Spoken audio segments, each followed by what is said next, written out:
when Jesus talks about turning the other cheek, it's extremely important that we understand what he meant, because otherwise we can end up completely missing the point and not following what he's saying.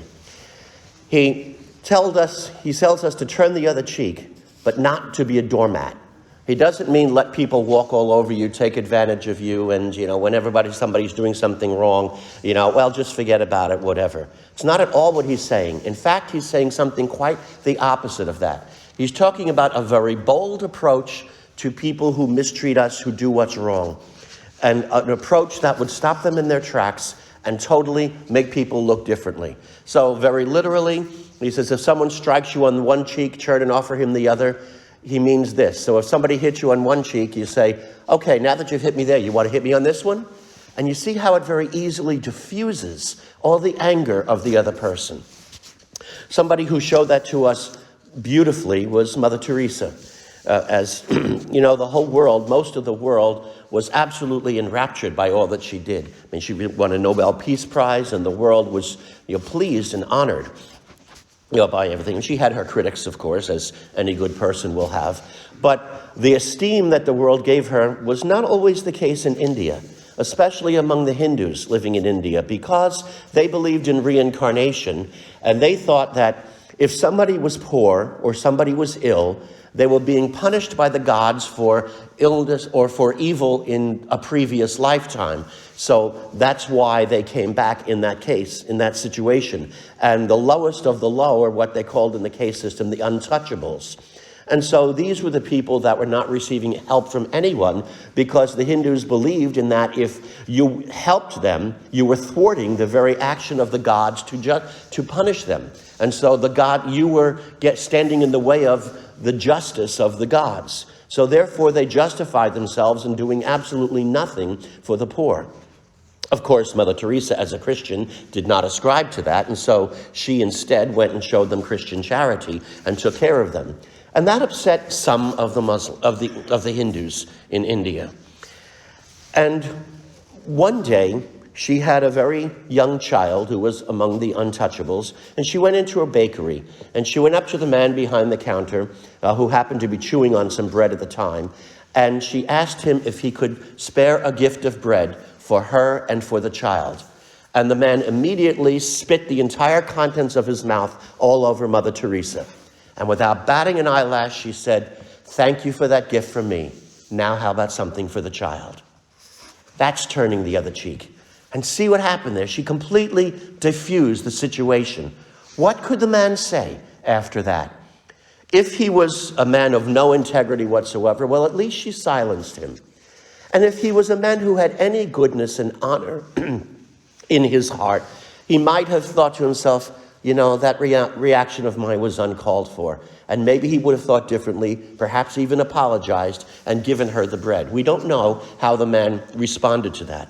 But that's what the Lord is telling us to do, to live with a completely different approach to how the world deals with things. And the whole thing that he spells out with all the things that we feel justified doing, only loving those who love us, well, even the worst of sinners do that. The Lord instead is saying, no, we have to live by a completely different set of standards and bring the world to see the wisdom in that. And that's not always easy to do. I don't know. If I had been in Mother Teresa's shoes, I don't know if I would have had the wisdom to be able to say what she did that day. But that's one of the things that comes, the wisdom of the great saints, because as she was, through our constant following the Lord, our prayer, our spiritual reading, our desire to grow in holiness. When we espouse that, that's what we receive from the Lord, and the ability to make a difference in the world, the ability to be the instruments of change that the Lord calls us to be and that we so want to be in the world. We look at our world and we know it needs major changes, and you and I are meant to be the instruments of that change. And the ancient Christians did that. They showed us a beautiful way to do it. And that's one of the reasons why Christianity caught on so beautifully in the Roman world the first couple of centuries after the apostles. Almost from the very beginning, from the get-go, Christianity was being persecuted. Even before we were used the name Christianity. Those who were just being called the followers of the way, or Some of them called them, their critics called us the sect of the Nazarene. And already among Judaism, there was persecution going on. Saul of Tarsus, who thankfully the Lord converted into St. Paul, was arresting Christians. And this is the first years of the faith. When it spread to the Roman world, the Romans, who were normally very tolerant of different religions, there were religions all over the place, somehow seemed to make an exception for Christianity. They had no toleration for Christianity, and it was for one specific reason. All the other religions, the Romans said, fine, you can worship Isis and Osiris or Mithra or whatever you want, as long as you also pray to the gods of Rome. And the others all did that. But Christians wouldn't do that. Christians would only pray to the true God. And they said sometimes even boldly, no, these Roman gods, Jupiter and Mars, he goes, they don't exist. They're fake gods. We worship the true God. And of course, that won the ire of a lot of people. And it also led to the persecutions, starting with Nero in 64 AD, blaming the Christians for the fire that he possibly started that burned a quarter of the city of Rome. But then afterwards, every time there was a plague or a famine, the Roman emperors right away decided that the gods were angry because the Christians were not worshiping them.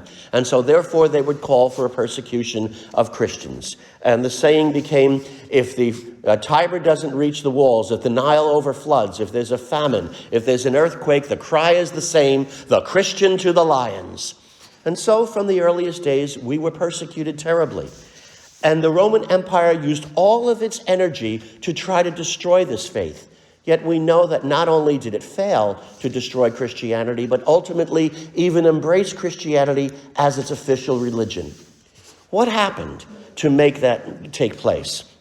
Well, first of all, obviously, the work of the Holy Spirit, that God himself was guiding it. But even on the human level, there are many things that we could talk about. Time this morning doesn't permit us to have an exhaustive look at all the different things, but one in particular that is fitting to our gospel reading today is that the Christians practice love of their enemies. At one point particularly, it was noted or recorded that there had been a persecution of Christians. And then, as sometimes happened with the persecutions, when they were persecuting the Christians and a plague or another natural disaster came along, the emperor thought the God of the Christians was getting back at them now for what he was doing to them, so they would cease the persecution. And that's what happened in this one particular instance. And many of the pagans who had been persecuting the Christians were now getting sick from a plague. And you might expect anybody else, the normal way that the world would work, the Christians would sit back and say, ha, you see, God's getting you back for what you did to us, and just sit there and let them suffer. But the Christians didn't do that. Instead, they went out into the streets and they nursed the wounds of them. Some of them even with wounds themselves of attempted persecutions of them, were taking care of people who had been trying to kill them. And the pagans noted it. And some of them were known to ask them, we tried to kill you, and now you're helping us? Why are you doing that? And they said, because that's what our God Jesus demands of us. And it made good people look the other way and say, you know what? There's something about this faith. These people live differently. Anybody else would have just let them rot in the streets, but the Christians didn't do that. My friends, I'm convinced that that attitude which Jesus talks about today in the gospel reading, loving your enemies and praying for your persecutors and not judging and not condemning, that's what will make the difference in the world today. The change we want to see, we will be those instruments of change if we take the gospel seriously and live out what Jesus tells us to do each and every day, and take the example not just of Mother Teresa, but of the ancient Christians. You and I can be the instruments of change. But in order to do that, as Christians, we have to be committed to the gospel, faithful to Christ, and take his word seriously. Our faith cannot be merely restricted to 1 hour on Sunday morning, and then as we leave church and go to work and school and the other things we do, going to the normal ways as everyone else.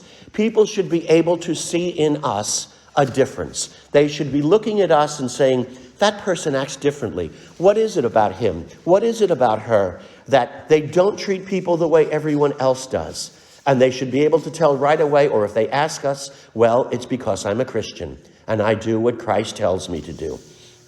My dear friends, if we want to change the world, We're not going to change the world and bring people back to Christ primarily by new programs in parishes as are always being looked at. Not to say there's anything wrong with them, but those will not be the instruments of change. You and I, the daily witness to Christ, of being Christians, being Christ people in the world, living the way Jesus tells us to live, which means today to be completely countercultural, to go against the grain of everything that the world says we should be doing, living that out day in and day out, that people should be able to tell we are Christians just by seeing the way we live and knowing right away that person must be a Christian. Look how good they are. Look how concerned for one another they are.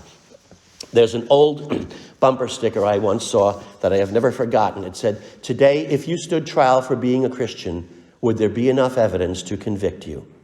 Indeed, how true that is. People should not need to see a crucifix around our necks to know we're Catholics, or ashes on our forehead on Ash Wednesday or anything like that. They should see by our good works, by our deeds, by our living according to the gospel of Christ, that we are his followers. And when they see the change that we make in the lives of each other, in our own lives, they'll hunger for Christ. They'll want the happiness and the success and the peace that we are finding by following him. When we follow the Lord, embrace his way, not the ways of the world, and live life as he tells us to do, and not be afraid to bear witness to all the world. Today, if you stood trial for being a Christian, would there be enough evidence to convict you?